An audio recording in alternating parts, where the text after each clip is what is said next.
Bonjour, je souhaite aborder un sujet délicat, mais nécessaire.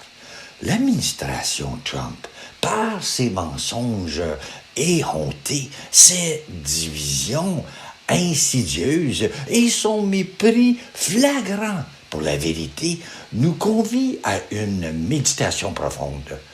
Comment l'esprit du mal peut-il s'insinuer dans le monde à travers un groupe, un leader ou même une nation? Cette interrogation ne se confine pas aux frontières des États-Unis. Les conflits en Russie, en Ukraine, les tensions qui enflamment Israël et les crises multiples qui ensanglantent l'Afrique nous révèlent une réalité universelle. Partout, des figures et des systèmes exploitent les peurs ancestrales, manipulent les vérités essentielles et fragmentent les peuples pour asseoir leur domination. Mais pourquoi cette ombre plane-t-elle ainsi sur notre monde? Comment avons-nous pu en arriver à ce point de fracture? Et surtout, comment pouvons-nous, en tant que croyants, résister à cette influence ténébreuse et devenir, malgré tout, des artisans de lumière dans un monde ébranlé? D'un point de vue chrétien, nous savons que l'esprit du mal ne se manifeste pas toujours de manière spectaculaire. Il agit souvent dans l'ombre, exploitant les faiblesses humaines, l'orgueil, la cupidité, la soif de pouvoir.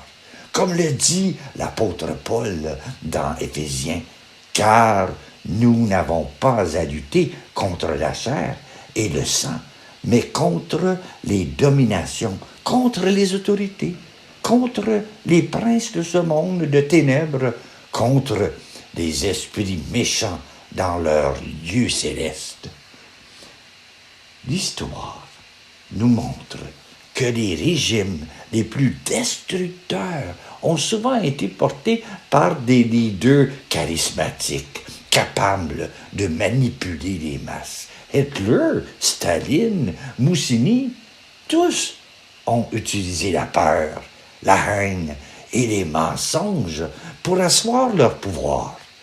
Ils ont divisé les peuples, semé la discorde et détruit des vies. Et derrière ces hommes, il y avait une force plus sombre, une influence qui dépasse l'humain. Trump, Poutine, bien sûr, ne sont pas Hitler, mais ils partagent certaines de ses caractéristiques. Un ego démesuré, un mépris pour la vérité et une capacité à exploiter les peurs et les divisions. L'administration a normalisé les mensonges, a tissé les tensions raciales et zappé la confiance dans les institutions démocratiques. Comme le dit Jésus dans Jean chapitre 8, « Vous avez pour père le diable, et vous voulez accomplir les désirs de votre père. Il a été meurtrier dès le commencement, et il ne se tient pas dans la vérité, parce qu'il n'y a pas de vérité en lui. Lorsqu'il profère le mensonge, il parle de son propre fond, car il est menteur, et le père du mensonge. » Mais cette dynamique ne se limite pas à l'Amérique. En Russie, le régime de Poutine utilise la propagande et la répression pour maintenir son pouvoir, tout en alimentant des conflits internationaux qui déstabilisent des régions entières. En Israël, les tensions politiques et religieuses sont exploitées pour justifier des actions qui divisent et oppriment. En Afrique, des dirigeants corrompus et des groupes armés sèment la violence et la pauvreté, exploitant les ressources et les populations pour leur propre gain. Mais comment l'esprit malin s'introduit-il dans le monde à travers un groupe ou un leader? La réponse réside dans la liberté humaine.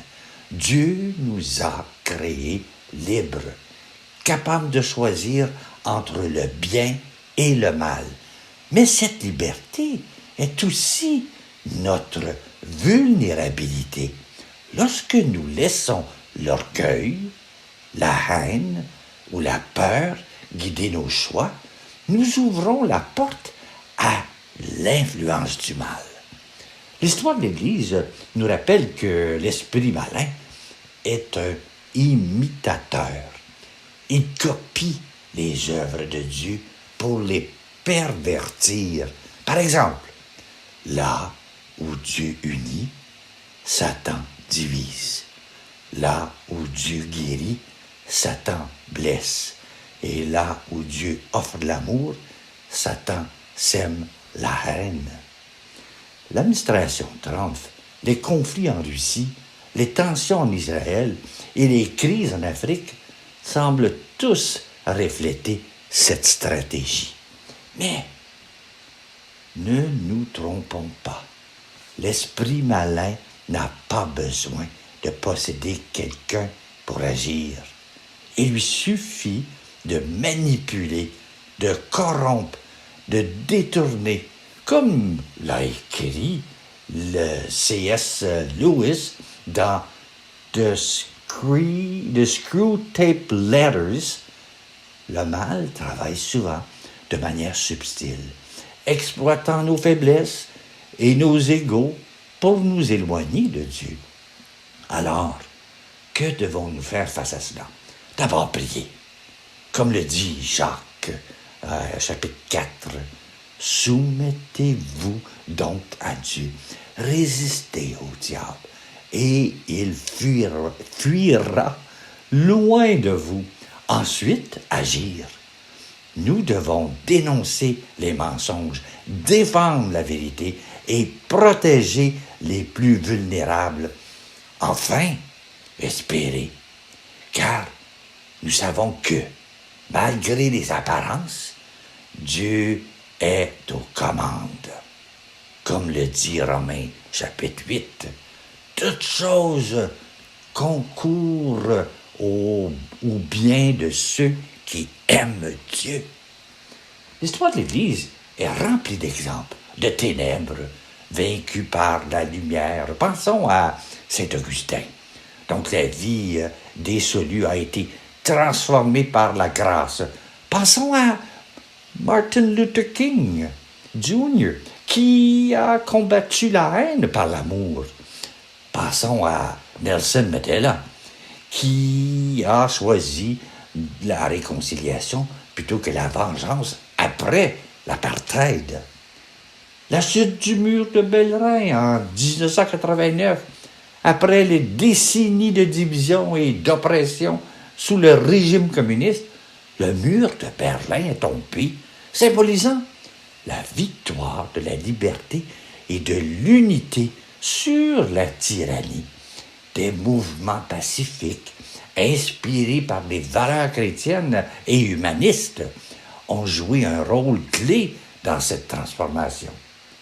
L'abolition de l'esclavage, des figures comme William Wilberforce en Angleterre et Frederick Douglass aux États-Unis ont lutté contre l'esclavage, un système profondément enraciné dans la haine et l'exploitation. Les combats, guidés par leur foi, ont contribué à vaincre l'une des plus grandes injustices de l'histoire. La réconciliation en Afrique du Sud, après l'apartheid, Nelson Mandela et Desmond Tutu ont œuvré pour la réconciliation plutôt que la vengeance. Leur leadership, inspiré par des principes chrétiens, a montré que l'amour et le pardon peuvent triompher de la haine. Mère Teresa de Calcutta, dans un monde marqué par la pauvreté et l'indifférence, Mère Teresa a incarné l'amour de Dieu en servant les plus pauvres parmi les pauvres. Son œuvre a montré que la lumière de l'amour peut percer même les ténèbres les plus épaisses. Ces exemples nous rappellent que, même dans les moments les plus sombres, l'espérance demeure. Alors, ne perdons pas courage. Continuons à prier, à agir et à espérer, car comme le dit l'apôtre Paul dans Romains 12, ne te laisse pas vaincre par le mal, mais surmonte le mal par le bien. Et voilà. Voici ma petite prière que j'ai composée, je vous partage.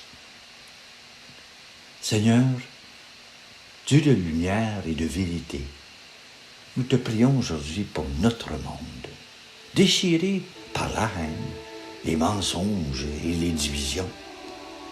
Nous te confions ceux qui sont au pouvoir, ceux qui utilisent leur influence pour semer la discorde et ceux qui exploitent les peurs pour manipuler. Touche leur cœur, Seigneur. Ouvre leurs yeux à ta vérité et transforme leurs intentions. Donne-nous, à nous, ton peuple, le courage de dénoncer les injustices, la force de résister à l'esprit du mal et la sagesse de construire des ponts là où d'autres élèvent des murs. Seigneur, nous te prions pour les victimes de la haine, pour ceux qui souffrent en silence, pour ceux qui doutent de ton amour. Que ta lumière brille dans leur vie, qu'ils trouvent en toi l'espérance et la paix.